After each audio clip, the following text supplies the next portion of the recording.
Sir, क्या आप जानते हैं कि सही कानूनी जानकारी ना होने पर आप कितनी बड़ी मुसीबत में पड़ सकते हैं।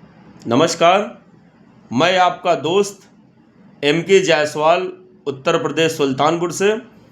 और आप देख रहे हैं लॉयर्स जानकारी एंड ह्यूमन राइट्स।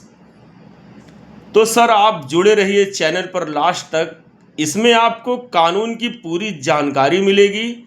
और अगर आपका कोई क्वेश्चन हो तो आप कमेंट बॉक्स में शेयर करके कानूनी मदद भी आप ले सकते हैं।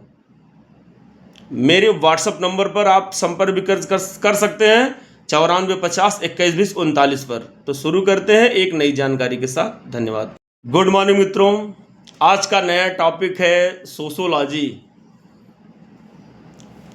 खासकर लॉ स्टूडेंट या 12वीं की परीक्षा में या हाई स्कूल की परीक्षा में भी यह विषय है।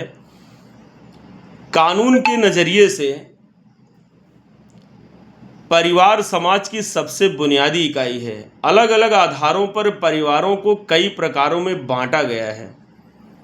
आइए इसके मुख्य वर्गीकरण के आधार पर आसान भाषा में समझते हैं।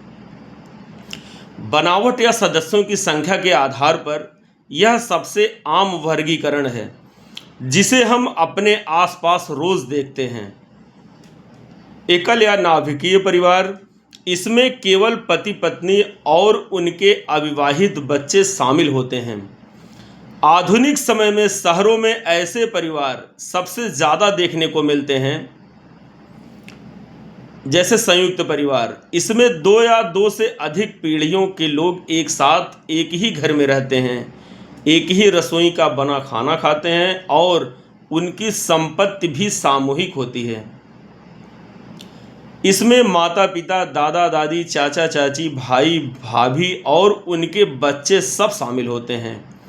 हिंदू लॉ में हिंदू अविभाजित परिवार या इसी अवधारणा पर काम करता है। विस्तारित परिवार, इसमें संयुक्त परिवार से भी आगे जाकर अन्य दूर के रिश्तेदार जैसे ममेरे या चचेरे भाई बहन, बुआ आदि भी एक ही छत के नीचे या बहुत करीब रहते हैं। सत्ता या अधिकार के आधार पर, इस आधार पर तय होना कि परिवार का मुखिया कौन है और फैसले कौन लेता है।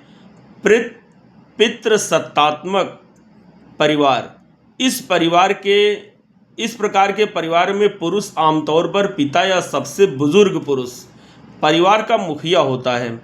सारे मुख्य फैसले उसी के द्वारा लिए जाते हैं। भारत के अधिकांश हिस्सों में यही व्यवस्था पारंपरिक रूप से चली आ रही है। मातृसत्तात्मक परिवार, इस प्रकार के परिवार में महिला, माता या सबसे बुजुर्ग महिला परिवार की मुखिया होती है और सत्ता उसके हाथ में होती है। जैसे भारत में मेघालय की खासी और गारो जनजातियों में या केरल के कुछ पारंपरिक समाजों में यह देखने को मिलता है। वंश या नाम के आधार पर, इस आधार पर तय होता है कि बच्चों को विकास, उपनाम या वंश मिलेगा। पितृवंशीय परिवार, इसमें वंश परंपरा पिता के नाम से आगे बढ़ती है। बच्चों को पिता का गोत्र या सरनेम मिलता है और संपत्ति भी पिता से पुत्र को ट्रांसफर होती है। मातृवंशीय परिवार, इसमें वंश परंपरा माता के नाम से चलती है। बच्चों को माता का उपनाम मिलता है और संपत्ति भी मां से बेटी को मिलती है। निवास स्थान के आधार पर, शादी के बाद नवविवाहित जोड़ा कहाँ रहेगा, इस आधार पर भी परिवार तय होते हैं। पितृस्थानिक परिवार, शादी के बाद जब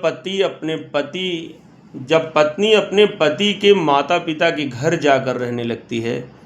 मातृस्थानिक परिवार, शादी के बाद जब पति अपनी पत्नी के माता पिता के घर यानी ससुराल जाकर रहने लगता है, जैसे घर जमाई व्यवस्था। नवस्थानिक परिवार, जब शादी के बाद जोड़ा दोनों के माता पिता से अलग किसी नए स्थान या नए घर पर अपनी गृहस्थी बसाता है।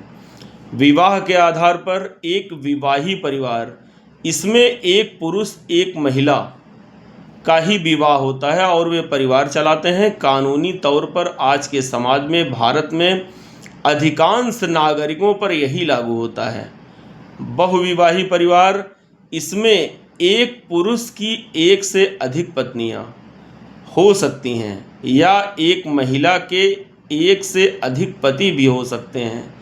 कानूनी दृष्टिकोण, भारतीय समाज में कानून की नज़र से देखें तो हिंदू विवाह अधिनियम 1955 के तहत केवल एक विवाह को ही मान्यता प्राप्त है, जबकि मुस्लिम पर्सनल लॉ के तहत कुछ शर्तों के साथ वह विवाह की सीमित अनुमति पारंपरिक रूप से रही है। क्या आप समाजशास्त्र यानी सोशियोलॉजी के किसी विशेष सिद्धांत के तहत परिवार के प्रकारों को समझना चाहते हैं या किसी कानूनी फैमिली लॉ संदर्भ के बारे में इससे अलग कुछ जानना चाहते हो तो कमेंट बॉक्स में ज़रूर लिखकर प्रश्न आप पूछ सकते हैं। धन्यवाद।